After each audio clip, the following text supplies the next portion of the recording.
expect this fight to be a better representation in regards to pay-per-view sales of what kind of fighter you are?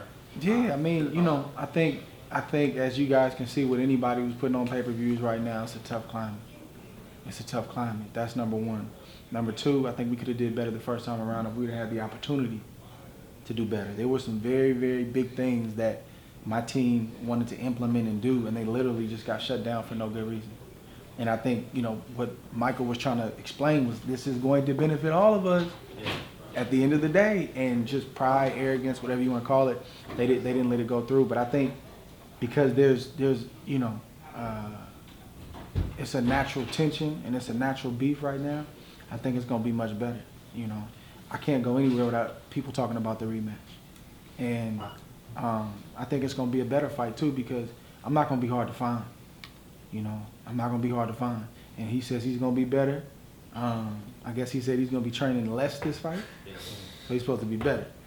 Andre, has it ever come across that this is a much bigger than just a fight because you're fighting a Russian with all of the conflict that's going on? Is this like U.S., you're fighting for the country? Yeah. I mean, personally, like, I'm very aware of having my country on my back, especially in this climate. And that means something to me.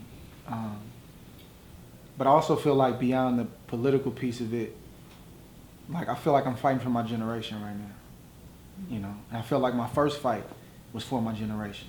It's for those that feel like they don't get their just due. It's for the young fighter who is trying to push through, but he's dealing with the politics of the game. He's dealing with the double standards of the game. And he's trying to figure out how to deal with it.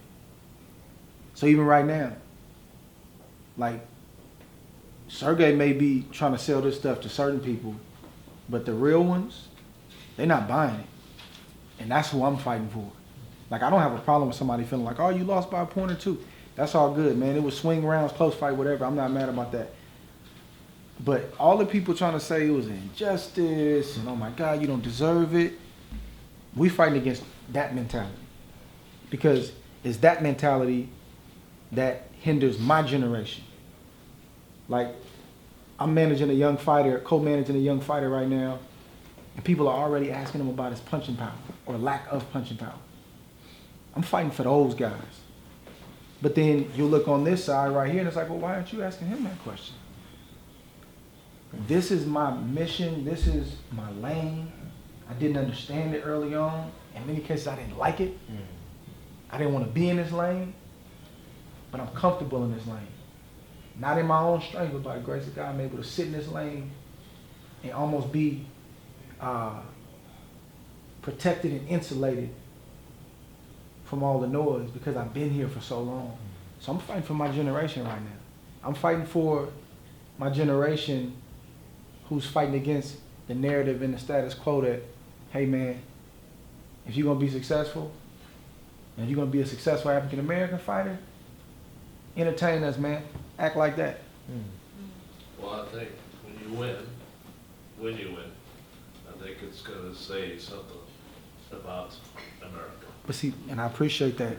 But that's what I'm bringing in the ring. Yeah. These types of things, I love it. The build up, the height, the back and forth, it's all good. It's part of it. But I don't get caught up in that. My lane is being understated. Maybe being marginalized. Maybe being minimized. That's fuel for us. And what they think is helping him, giving him a pass, is hurting him. I don't care what you say, bro. You didn't find what you were supposed to find in that fight. You knocked me down in the second round.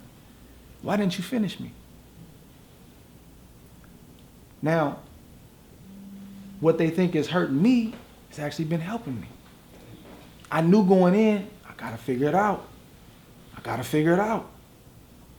And by the grace of God, I was able to get up, man. Didn't stumble, didn't move backwards, didn't get wobbled, nothing else the rest of the fight. And he caught me with a good shot. He smiled and got up. They're not talking about that. But because they're not talking about that, He's convincing himself that it's this person's fault. The lights were too bright. The canvas was too soft. Wore his gloves. They should have gave him a different color gloves. Why they let him wear that color? All these different things. It's like a spoiled kid. You give them too much and then you take it away. What you think you're gonna do? That's what you're seeing right now. So you could post until your fingers fall off on social media. Let's take the last question, guys. We gotta start. You can post until your fingers get red. Keep posting. It's all good. You have to see me June 17th. Just to clarify on fighting for your generation, do you also feel like you're fighting for those technical fighters whose merits get diminished because so much focus is put on knockouts, punch-outs, like you just talked about, fighting off the canvas after taking a good shot and then persevering to go on and win the fight? Do you feel like I you're think fighting all for of that that fighter? is eclipsed in the generation piece of it, definitely, and I think if you love boxing the way it used to be, if you love boxing, you love it all. I love the Willie Peps who will box your head off. Amen. Then I love a Mike Tyson who I can't go to the fridge because this fight may be over. And I'm going to lose my $39 or $49.99 because he knocked somebody else out. If you love boxing, you love it all.